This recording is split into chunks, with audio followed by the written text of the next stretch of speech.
Donc bienvenue à tous et à toutes. On va donc commencer cette semaine de webinaire dédié au machine learning et à l'IA par une introduction au machine learning. Donc vous êtes très nombreux aujourd'hui, merci beaucoup de votre fidélité et j'espère que ce premier webinaire va vous permettre de découvrir le sujet et bien de commencer à appréhender ce très vaste sujet qu'est le machine learning. Mais avant de commencer, je voudrais quand même que mes invités puissent se présenter. Oui, bonjour Jean-Louis, je suis CEO et cofondateur de Predixis. Voilà. Et Sylvain Ferrandis, le responsable produit chez Predixis. On parlera de ce que vous faites tout à l'heure, bien sûr on va rentrer dans les détails. Voilà l'agenda de ce premier webinaire. Pour commencer, on va se poser la question de pourquoi le machine learning. Moi j'aime bien toujours commencer par le pourquoi.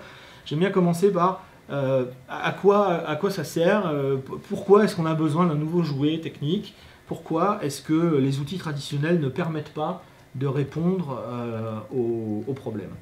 Ensuite, on étudiera quelques use cases, quelques cas clients, et donc d'AWS et de Predixis. Et puis ensuite, on parlera rapidement des bases du machine learning. Il ne s'agit pas ici de faire un cours d'université, ce n'est pas le lieu, et on n'a pas le temps, et ce n'est pas ce que j'avais envie de faire. Et je pense que ce n'est pas ce que vous avez envie d'entendre. Donc je vais vraiment vous parler des bases, vraiment des fondamentaux, des quelques mots-clés qu'il faut connaître. Et puis, le plus vite possible, on ira dans les démos, où je vous montrerai quelques algos types de machine learning, et on essaiera de toucher un petit peu du doigt leur fonctionnement et de comprendre...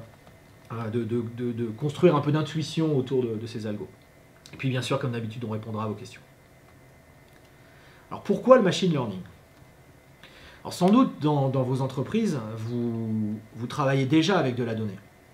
Vous avez certainement déjà l'habitude de construire des plateformes et des applications qui vont faire de l'analyse sur les données passées, qui vont faire une rétrospective des données, pour faire de l'analyse, pour faire du reporting, pour produire...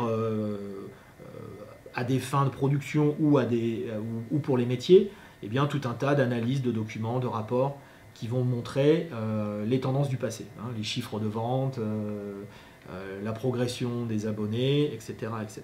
Donc là, dans un cas comme ça, on travaille avec des données du passé et on travaille avec des technologies traditionnelles de base de données, de data warehouse, comme par exemple RDS ou Redshift. Alors, c'est évidemment pas le sujet qui nous préoccupe aujourd'hui, puisque ça, on sait très bien le faire. On a des équipes qui sont capables, avec ces outils-là, d'analyser le passé et de fournir une vue précise de ce qui s'est passé.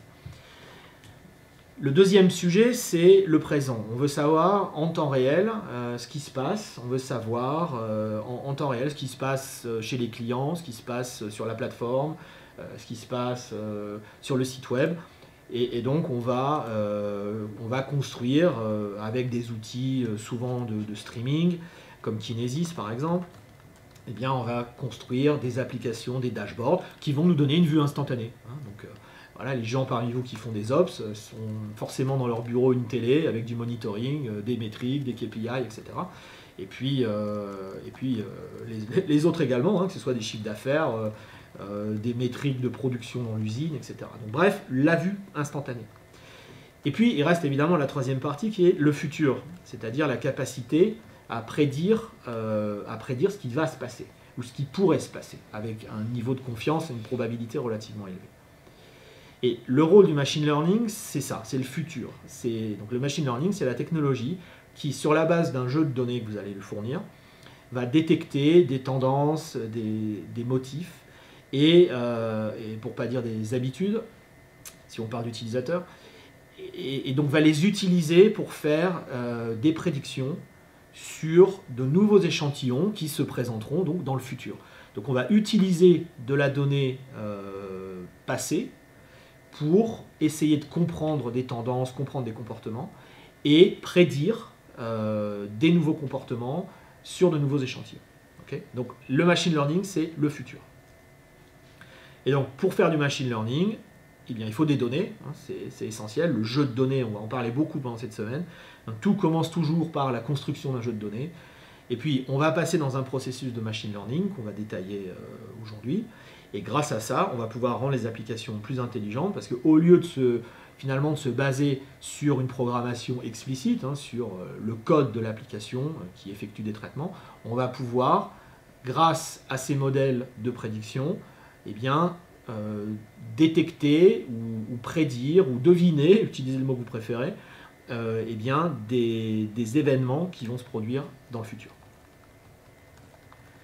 Alors, pourquoi est-ce qu'on ne peut pas faire ça avec des outils traditionnels? Alors, on va prendre un exemple qui est approprié, hein, c'est bientôt Noël. Donc imaginons que nous soyons fabricants de jouets et qu'on veut identifier une liste de clients qui soient susceptibles d'acheter ce magnifique quadcopter pour la modique somme de 49,99 $. Alors évidemment, étant une société sérieuse avec des pratiques sérieuses, on a une base de données avec des clients et on a des développeurs et des DBA, on sait faire du SQL, hein, on est compétent dans notre domaine.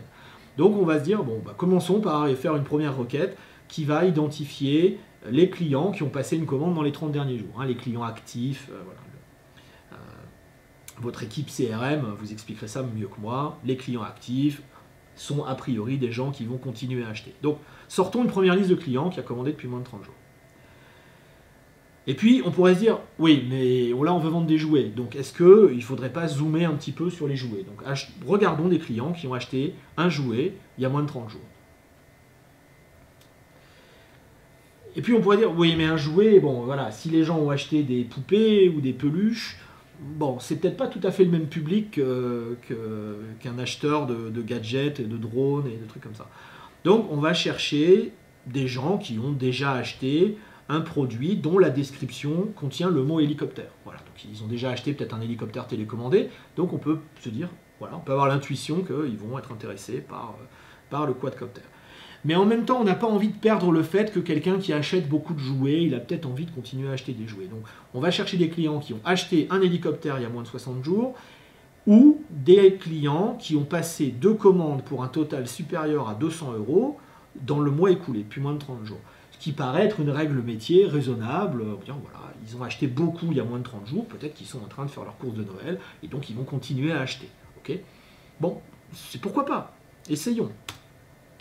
Bon, mais on se rend compte que hélicoptère, ça va pas, parce que quelqu'un qui a déjà acheté un quadcopter, peut-être qu'il en veut un deuxième, peut-être qu'il veut l'offrir à quelqu'un de sa famille, à un collègue, etc. Donc bon, donc adaptons. Donc on continue à modifier cette règle comme ça. Et tout ça va évidemment donner lieu à des grandes discussions philosophico-techniques entre l'équipe CRM, l'équipe produit, l'équipe IT. Je pense que vous l'avez tous vécu, hein. Je vous devine en train d'opiner du chef devant votre écran, ça doit vous rappeler votre quotidien.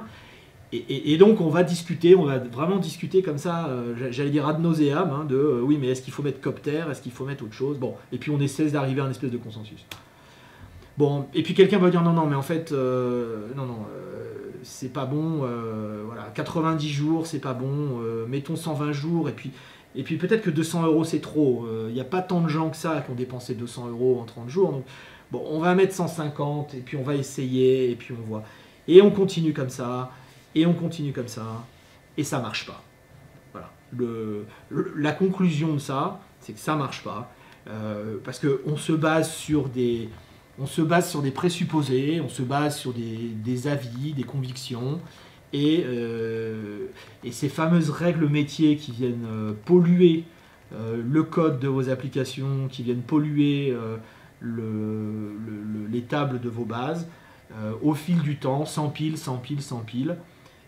à tel point que généralement, au bout d'1 an, 2 ans, 3 ans, 4 ans, 5 ans, plus personne ne sait à quoi elles servent.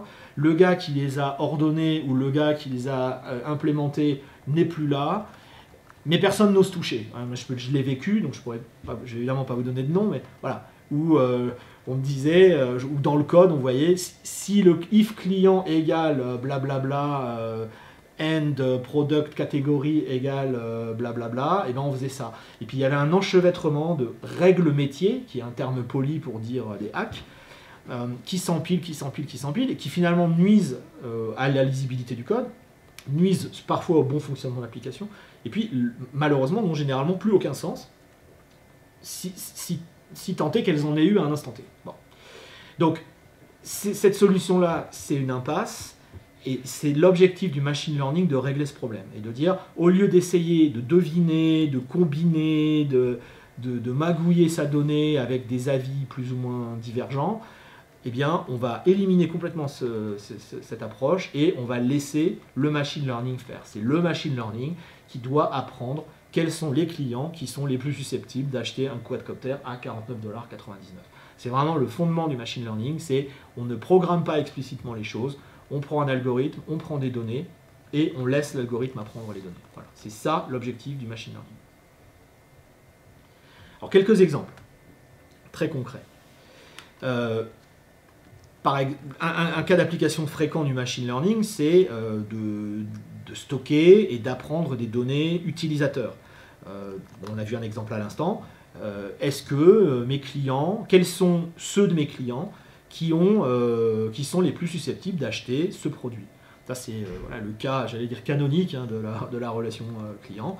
Donc, sur la base d'un profil, on essaie de trouver des clients qui sont les plus susceptibles de réagir à une campagne marketing, de cliquer sur un lien, d'acheter un produit, etc. Un autre exemple, la détection de fraude, qui est un gros problème dans l'e-commerce, hein, qui est de détecter qu'effectivement un achat est frauduleux, parce que peut-être l'adresse de livraison ne correspond pas du tout à l'adresse de la carte, peut-être même dans un continent différent, etc., etc. Il peut y avoir toute une série de critères comme ça qui vous permettent d'établir un score pour savoir si cette commande est valide ou pas. Et puis de la recommandation de contenu, qui est un cas aussi très fréquent. Vous lisez tel type d'article sur LinkedIn, vous lisez tel type d'article sur votre journal favori. Quels sont les autres articles qu'on devrait vous montrer pour vous intéresser? Et évidemment, il y a une vaste gamme d'exemples, hein, la détection de fraude, la personnalisation de contenu, le marketing ciblé, la classification de contenu, la prédiction de churn, donc prédire quels sont les clients qui peuvent cesser ou qui risquent de cesser d'utiliser votre service, le support client, la maintenance prédictive. Alors j'ai quelques exemples AWS à vous montrer, mais je voulais laisser la parole à Jean-Louis. Tu vas nous donner Jean-Louis, oui, qui peut nous donner des exemples concrets de clients.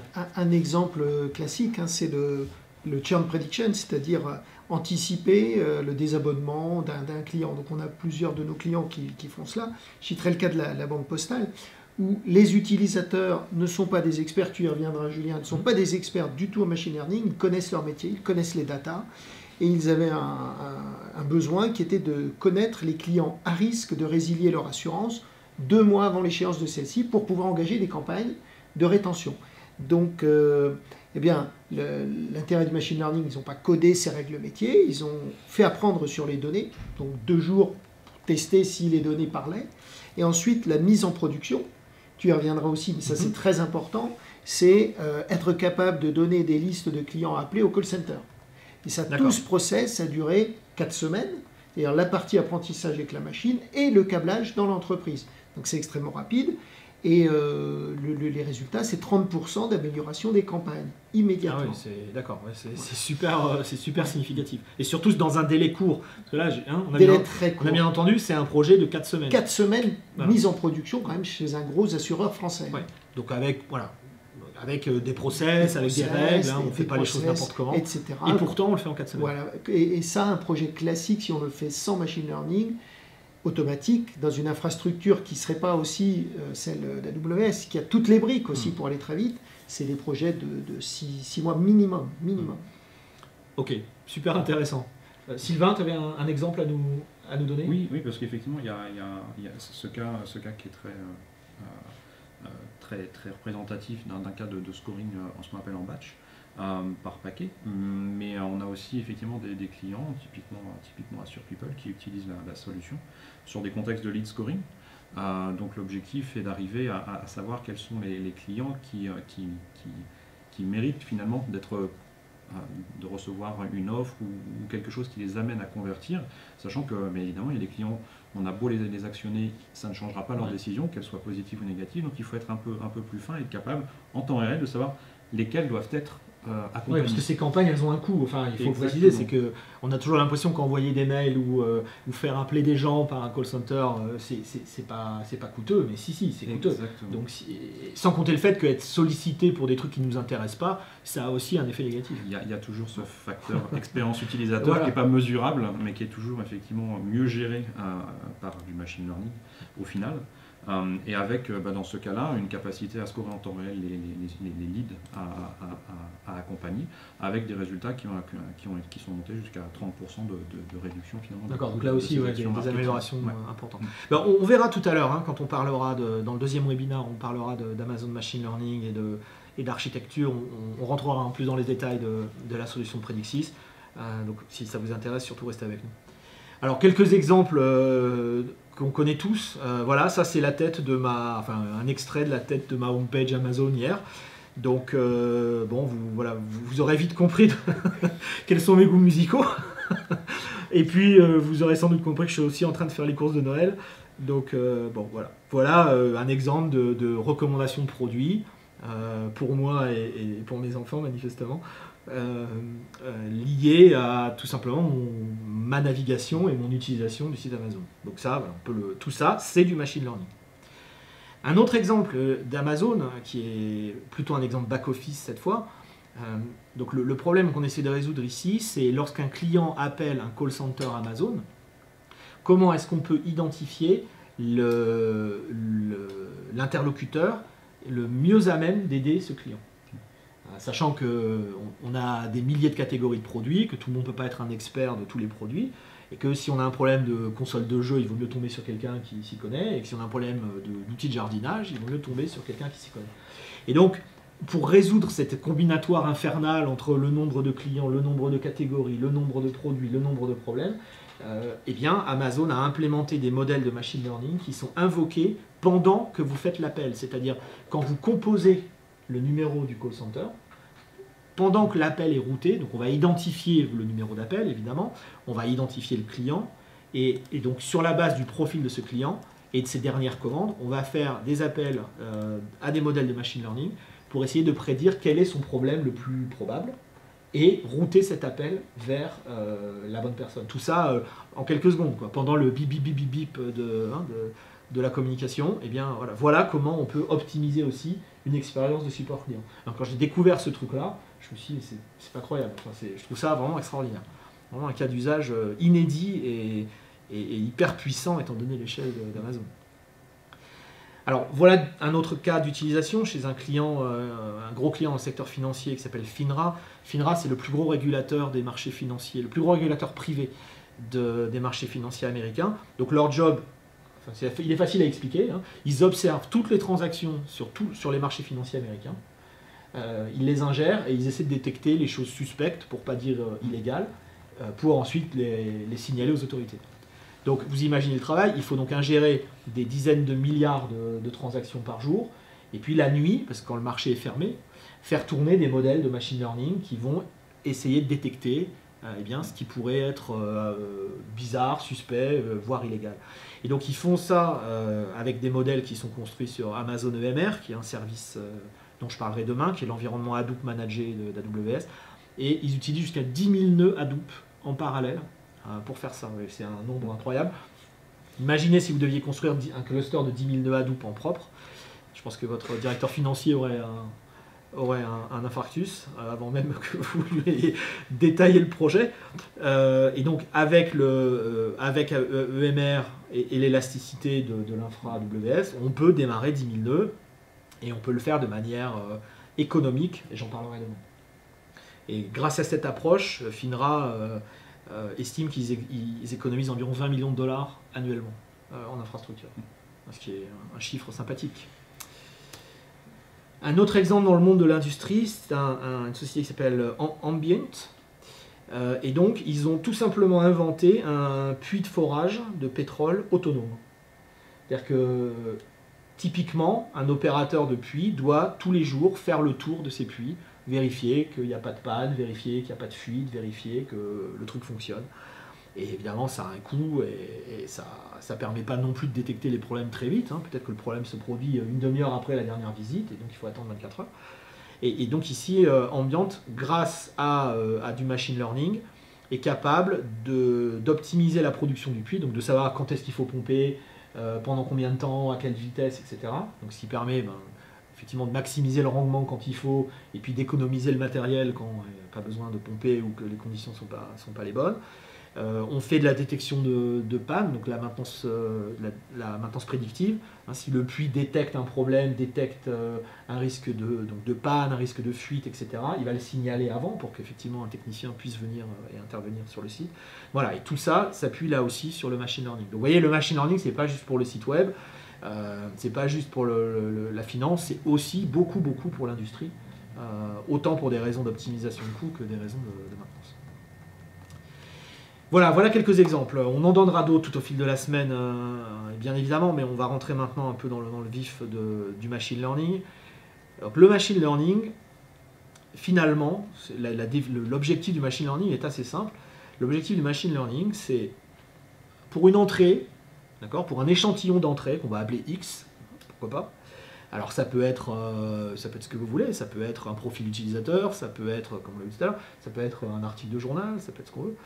Eh bien, on va essayer de définir, on va essayer d'apprendre la fonction f qui, à partir de cette entrée x, va produire le bon résultat y.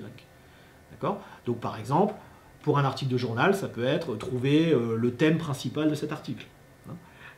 Pour une image, ça peut être détecter ce qu'il y a dans l'image. Pour les exemples que tu donnais tout à l'heure, Jean-Louis, ça peut être pour un client de la banque postale, se rendre compte qu'effectivement, il risque d'abandonner le service dans les 2 mois, etc. Donc, l'objectif, c'est ça.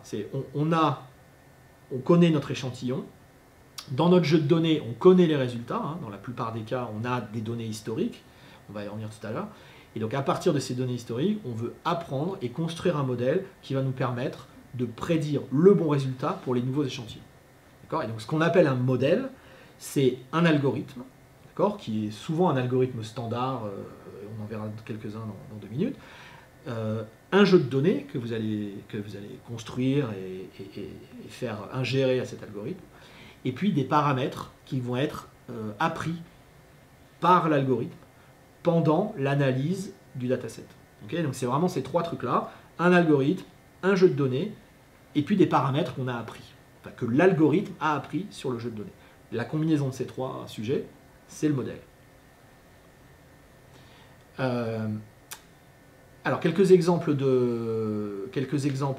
d'apprentissage. Donc, il y a l'apprentissage supervisé, qui est sans doute le plus fréquent, où là, comme je disais à l'instant, le jeu de données est étiqueté. Donc, on va fournir des échantillons qui sont étiquetés. Donc, on va dire que, effectivement, tous ces clients-là, eh bien, ils se sont désabonnés. Par contre, tout cela, ils ne se sont pas désabonnés. Donc on fournit à l'algorithme un jeu de données avec les échantillons et le résultat attendu. Voilà, par exemple ici, on pourrait dire, voilà le prix des appartements à New York depuis 10 ans, en fonction du code postal, du nombre de pièces, etc. Voilà, maintenant, donc tu apprends sur cette base-là. Maintenant, je te donne une nouvelle maison, je te dis qu'elle est à telle adresse et qu'elle a 5 pièces, combien est-ce qu'elle vaut ?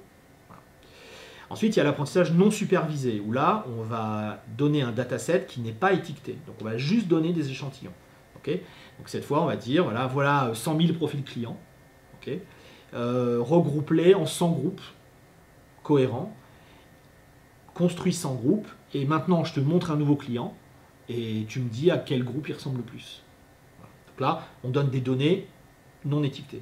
Puis, il y a un 3e type d'apprentissage qui s'appelle l'apprentissage à renforcement, où là, on va donner un objectif à l'algorithme, sans rentrer trop dans les détails, parce que cette catégorie-là est plus compliquée. On est dans des types de problèmes voilà un graphe de 1000 nœuds, trouve-moi le point le plus court entre A et B. Le fameux problème du voyageur de commerce. Voilà. Là, l'objectif, c'est de minimiser la distance, c'est de minimiser un paramètre, et donc l'algorithme va progressivement apprendre à optimiser et à générer les chemins les plus courts. Les classes de problèmes les plus fréquentes, donc dans l'apprentissage supervisé, on a la régression, donc qui consiste à prédire une valeur, donc alors prédire le prix d'une maison, prédire la probabilité qu'un moteur tombe en panne dans les 24 heures. Et là, l'algorithme roi, c'est ce qu'on appelle la régression linéaire. On va voir ça dans 2 minutes. Ensuite, on a la classification. Donc ça, on comprend bien ce que c'est. La classification, c'est grouper des échantillons de manière cohérente. Donc il y a un cas classique, c'est dans le domaine médical, sur par exemple des données d'analyse médicale sur des tumeurs, de dire est-ce que c'est une tumeur qui est bénigne ou est-ce que c'est une tumeur qui est maligne. Voilà, donc là il y a 2 catégories. Mais on pourrait classer des clients entre des clients premium, non premium. On pourrait avoir 2 classes, on pourrait avoir 5 classes, on pourrait avoir 10 classes. Quand on fait de la classification d'images, par exemple, eh bien on peut dire dans cette image, il y a un chat, il y a un chien, il y a un lion, il y a un tigre. Voilà, on peut avoir plein de catégories, c'est pas forcément 2 catégories. Et là, il y a toute une palette d'algorithmes. On verra dans quelques minutes la régression logistique, mais sachez qu'il en existe plein d'autres. J'en ai juste cité quelques-uns. Et puis dans le cas de l'apprentissage non supervisé, le cas d'usage type, c'est ce qu'on appelle le clustering. Donc c'est regrouper des échantillons qui se ressemblent. Okay, donc par exemple mes clients, donc j'ai donc mes 100 000 clients avec des profils et je veux les grouper, je veux faire des paquets de clients et je veux être capable d'identifier à quel groupe un nouveau client appartient parce que je veux savoir quelle est la campagne marketing par exemple à laquelle il va être le plus susceptible de réagir. Okay, donc là on se contente de fournir des échantillons et c'est l'algorithme lui-même qui va comprendre comment les regrouper. Et comment constituer ces fameux clusters. Et là, l'algorithme dominant, c'est un algorithme qui s'appelle K-means, mais dont je ne parlerai pas aujourd'hui. Donc voilà les grandes classes de problèmes. Alors avant de passer aux démos, je voulais vous ouvrir un peu plus le périmètre. Là, on parle d'algorithmes, on parle de classification, on parle de problèmes, etc. à résoudre. Mais il faut bien comprendre que le machine learning, c'est beaucoup plus que des algos. Donc tout le monde se concentre tout le temps sur et quel modèle je prends, et quel algo je prends, et comment je le paramètre, etc. Mais en fait, c'est vraiment, finalement, ça n'est qu'une petite partie ici centrale sur l'ensemble du sujet. Parce que le problème du machine learning commence bien en amont. Déjà, c'est à quelle question est-ce que je veux répondre, et on sait bien que c'est, Jean-Louis, que c'est fondamental. C'est fondamental. Quelle est la question à laquelle je dois répondre? Et je rencontre encore plein de gens pour qui c'est pas clair. Mon conseil, c'est si vous ne savez pas à quelle question vous voulez répondre, commencez par définir la question, parce que sinon le reste va être compliqué. Donc ensuite, on va essayer de cadrer un peu le problème, on va essayer de comprendre comment y répondre, avec quel type de données. Donc par exemple, si je veux connaître le prix des maisons, prédire le prix des maisons à New York, il va me falloir des données historiques sur les transactions immobilières. Comment est-ce que je me les procure? Où est-ce que je les trouve? Est-ce que j'en ai en interne? Est-ce qu'il faut que je les achète? Est-ce qu'il faut... Voilà. Donc, déjà, il y a tout ce sujet-là. Où est-ce que je trouve la donnée? Et de quel type de données j'ai besoin? Et où est-ce que je la trouve? Donc la phase vraiment de collection, de collecte, la phase d'intégration, comment je la fais rentrer dans ma plateforme.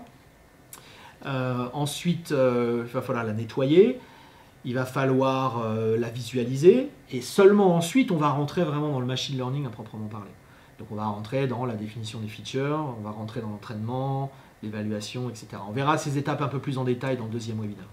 Et puis, une fois que tout ça fonctionne, j'allais dire sur le poste du data scientist, il y a surtout comment est-ce que je le déploie.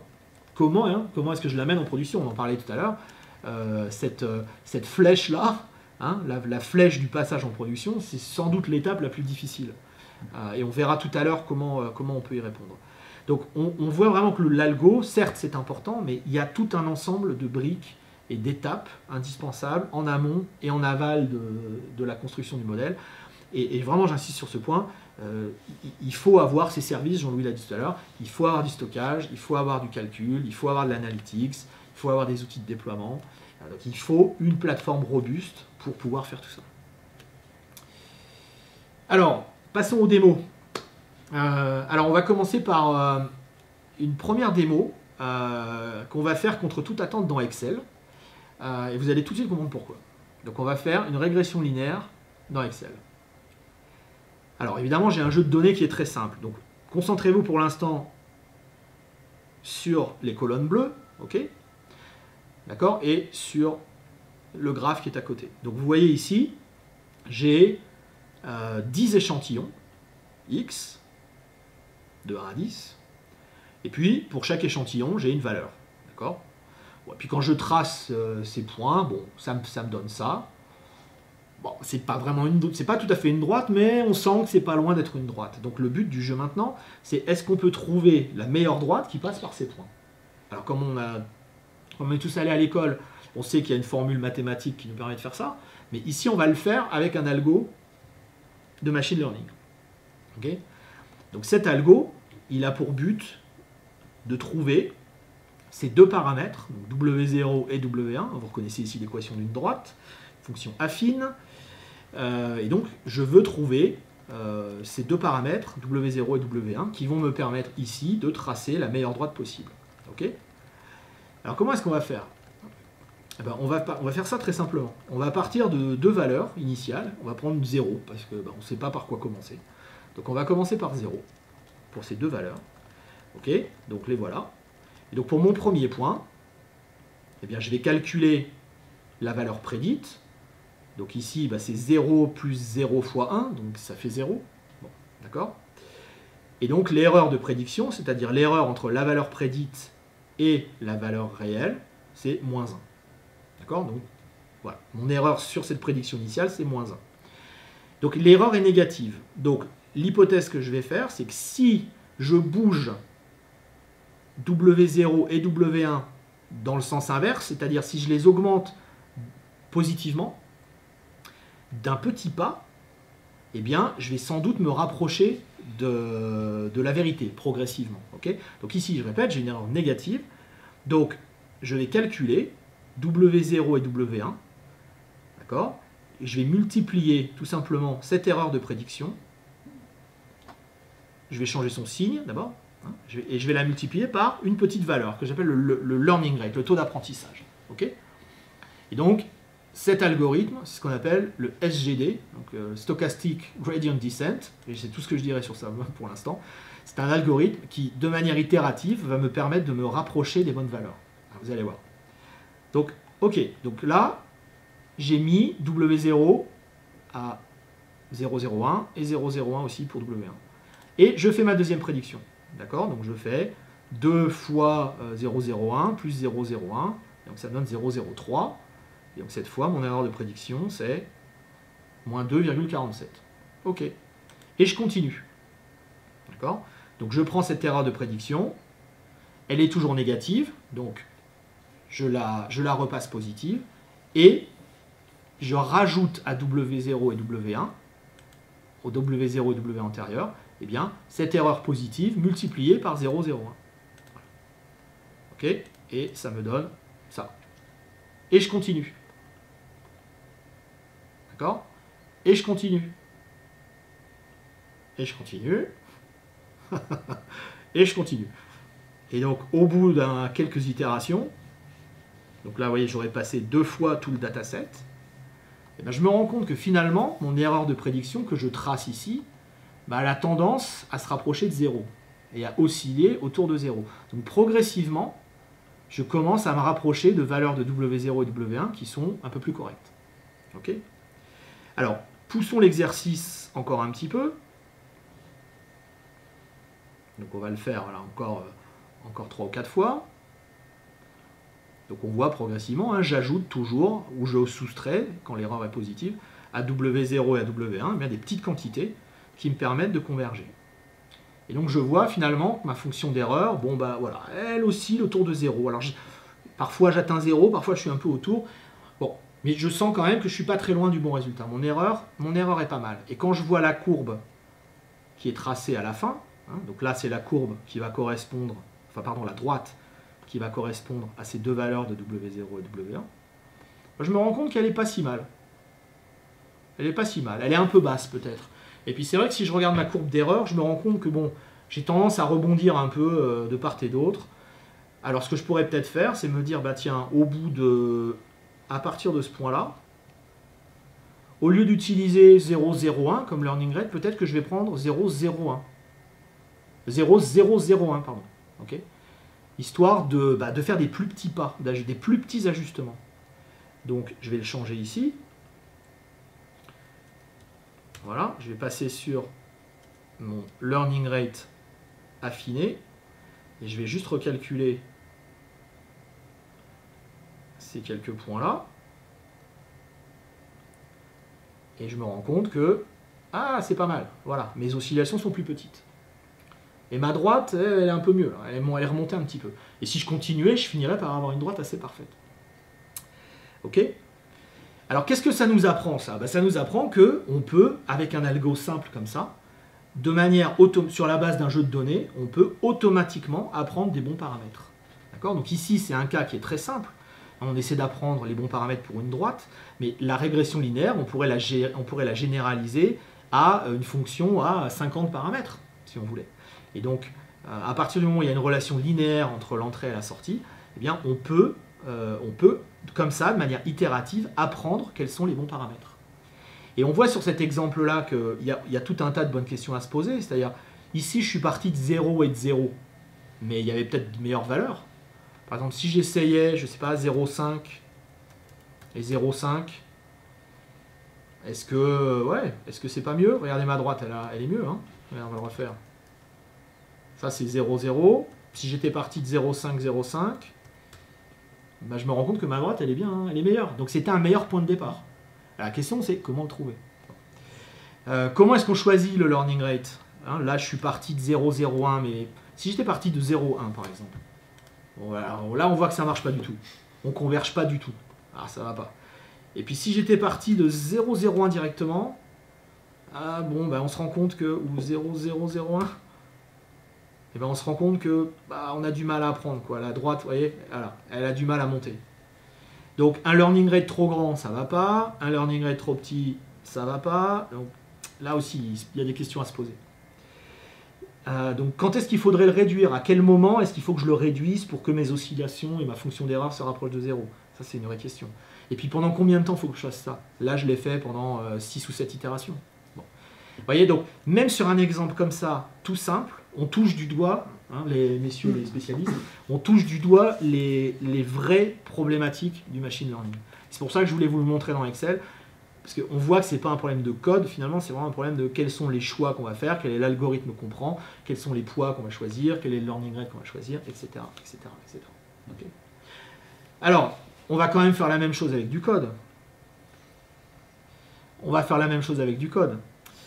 Donc, on va faire exactement le même exemple en Python avec une librairie qui s'appelle scikit-learn, qui est extrêmement populaire chez les data scientists. Donc, qui est une bonne librairie pour faire du machine learning. Donc vous voyez ici j'ai les mêmes valeurs, hein, donc j'ai mes x et j'ai mes y. Okay. Je construis un modèle de régression linéaire basé sur SGD. Je lui passe x et y et c'est tout. C'est beau. J'adore Python. Voilà, c'est tout. Vous allez me dire, c'est plus simple qu'Excel. Oui, c'est plus simple qu'Excel, mais le truc, c'est que là, on ne voit pas ce qui se passe, et que si on veut comprendre un peu, avoir l'intuition de ce qui se passe quand on fait ça, c'est intéressant de le faire dans Excel. Je peux même sauver mon modèle pour m'en resservir plus tard, et puis je peux afficher donc les deux coefficients. Donc ici, ça va être W1 en réalité, et ici, ça va être W0. Voilà. Je vais faire des prédictions pour voir à quel point mon modèle est correct. Et puis on va tracer la courbe. Voilà. Alors en avant, vous voyez, hein, c'est pas beaucoup de Python. Hop. Donc voilà le résultat qu'on obtient. Okay. Donc les points bleus, on va remettre les choses en perspective. Voilà. Hop.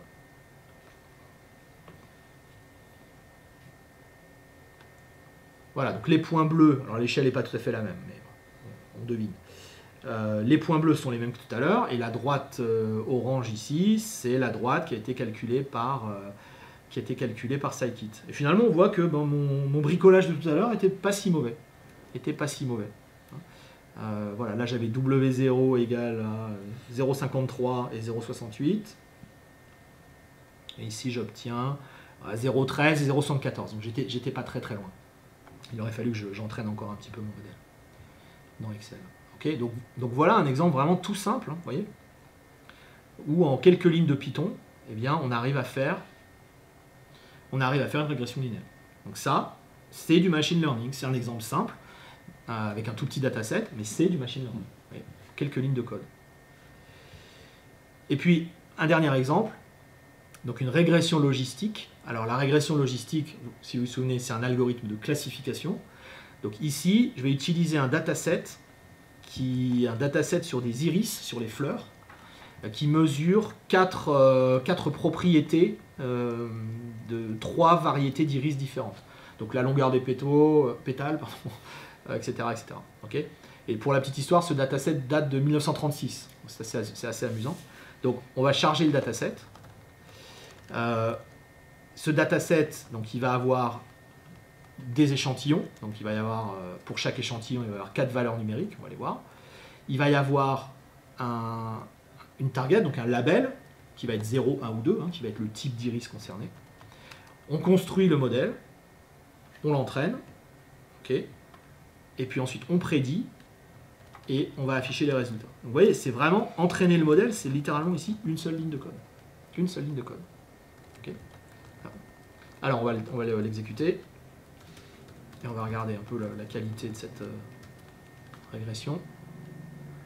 Donc voilà, ici on voit, on a donc 150 échantillons avec 4 features, les 4 features, les pétales, etc. Bon, voilà quelques exemples.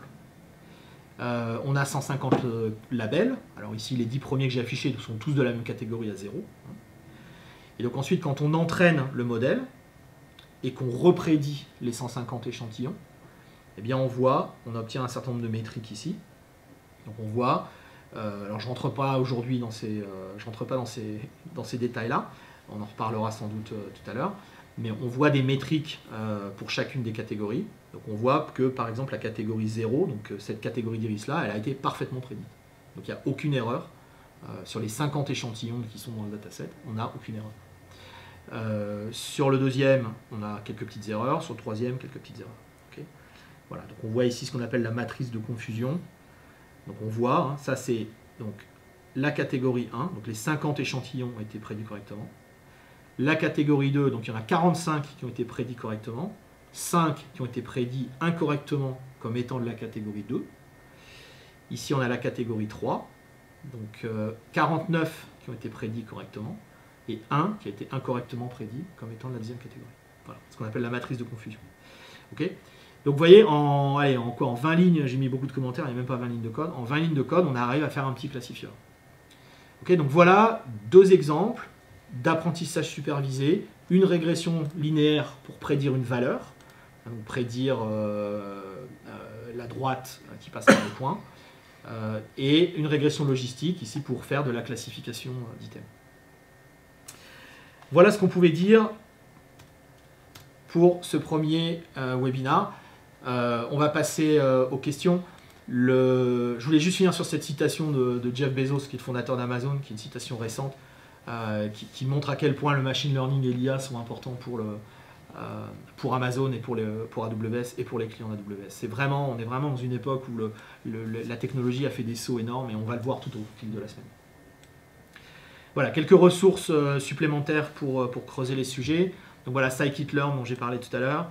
Un site qui s'appelle machinelearningmastery.com que j'aime beaucoup, qui est extrêmement didactique, que je recommande à tous les débutants. Beaucoup d'articles pour bien débuter. Il y a un cours de machine learning sur Coursera qui est pas mal du tout, il faut s'accrocher un petit peu plus, mais qui vaut la peine.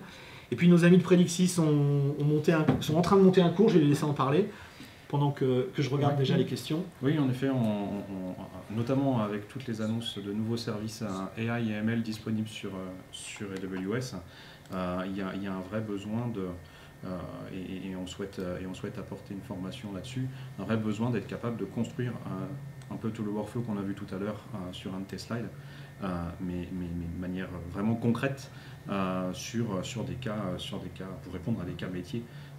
Voilà, et donc on va proposer ça, on est en train de proposer ça là. Ouais. Voilà, donc l'URL est là, vous aurez les slides tout à l'heure, donc n'hésitez pas si vous voulez des cours un peu plus structurés, et puis l'aide d'experts en machine learning pour vous aider à bien commencer dans vos entreprises, n'hésitez pas à vous tourner vers Predixis. Voilà le sondage, vous avez l'habitude, je vous laisse voter pendant une trentaine de secondes. Donc 5, vous êtes très content, et 1, vous êtes très mécontent, ne vous trompez pas. 5 est la meilleure note et 1 la plus mauvaise note. Et pendant que vous votez, on va commencer à regarder vos questions. Et il y en a énormément, je pense qu'on n'aura pas le temps de tout faire. Alors oui, j'ai oublié de le dire, je vais répondre déjà. Donc tout ça est sur GitHub, y compris la feuille Excel qui a l'air de vous plaire. Je suis content parce que j'ai passé du temps à faire ça. Voilà, donc github.com/Julien Simon. Voilà, je vous la laisse à l'écran. Il y a un répertoire qui s'appelle AWS à l'intérieur de ce repository. Et là-dedans, vous trouverez un autre répertoire qui s'appelle ML et vous trouverez tout là-dedans. Okay. Donc je vous le laisse à l'écran pour que vous puissiez récupérer.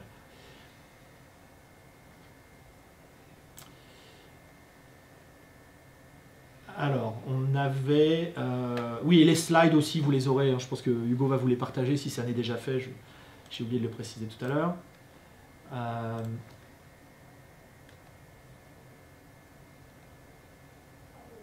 Tu peux remonter un petit peu, j'avais des questions qui...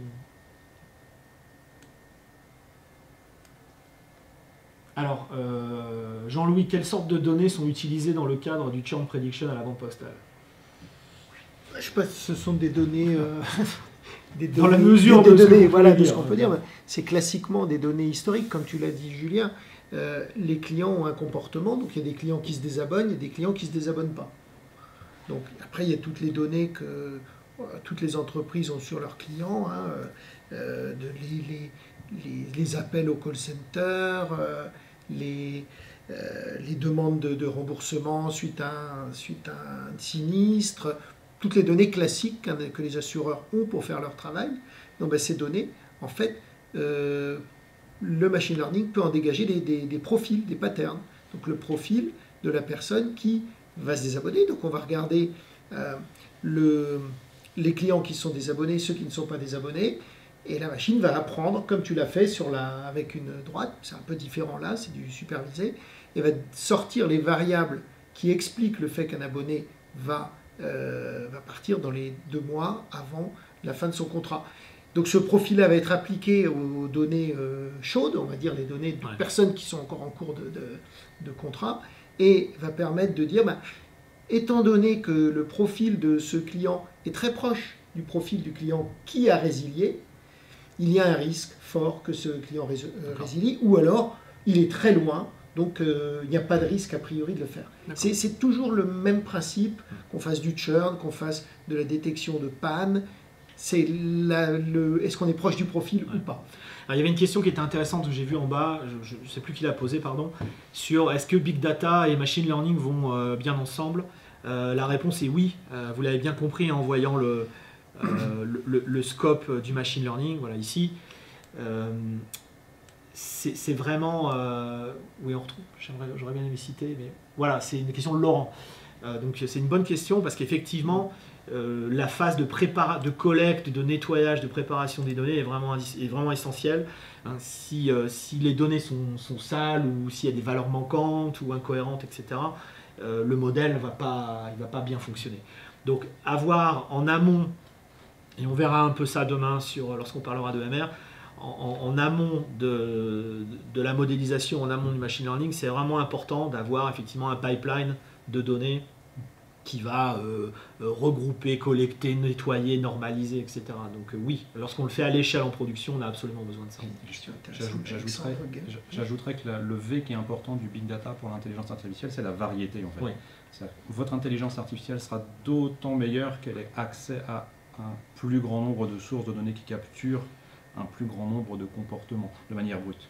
Et c'est l'intelligence artificielle qui va tirer de ces données brutes, de ce maximum de sources de données différentes, qui va tirer finalement la connaissance qui sera réutilisée dans une application métier.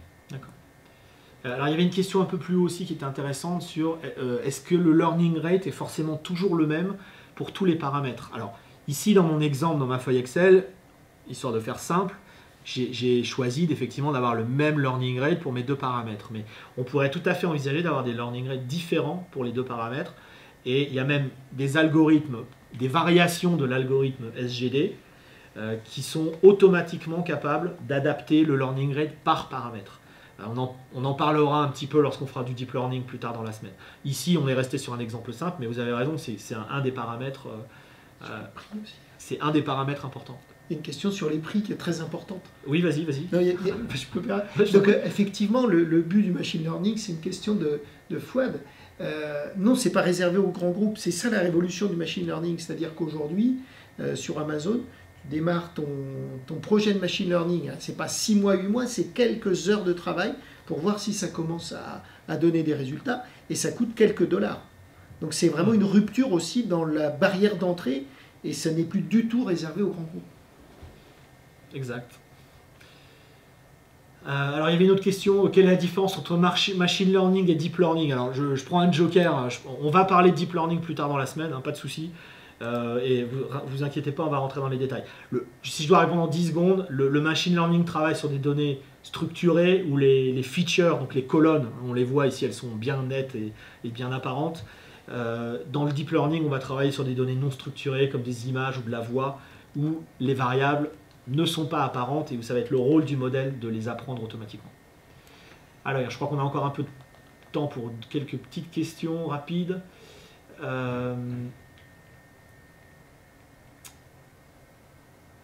Question sur les statistiques et le machine learning. Ouais, vas-y. Peut-être pas.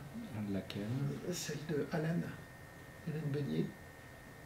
Alors pourquoi parle-t-on d'intelligence alors que l'approche semble être purement statistique? Parce que là aujourd'hui on a effectivement présenté quelque chose qui est très statistique, qui est un algorithme de régression. On a beaucoup parlé de la régression aujourd'hui, mais l'IA, ça va, et on le voit sur tout ce qui sort actuellement autour des applications du deep learning, ça va du speech to text à la détection de visages dans les images, en passant par la reconnaissance vocale. Bien sûr. Voilà, donc c'est ce qu'on va voir dans la semaine. Hein. Là, on a commencé doucement, mais on va aller dans des comportements et des apprentissages de comportements de plus en plus compliqués. Voilà. Ok, allez, une dernière. Encore une dernière. Données personnelles.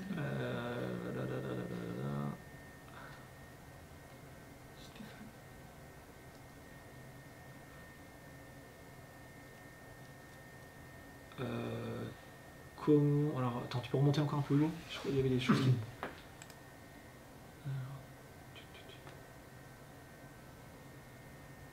Alors, une question de Willy qui est intéressante aussi. Est-ce qu'on doit utiliser beaucoup de données sources ou est-ce qu'il existe déjà des data qui nous éviteraient de refaire l'apprentissage? Alors, ça, c'est une bonne question parce que, on l'a vu tout à l'heure, hein, le point clé, c'est construire son jeu de données.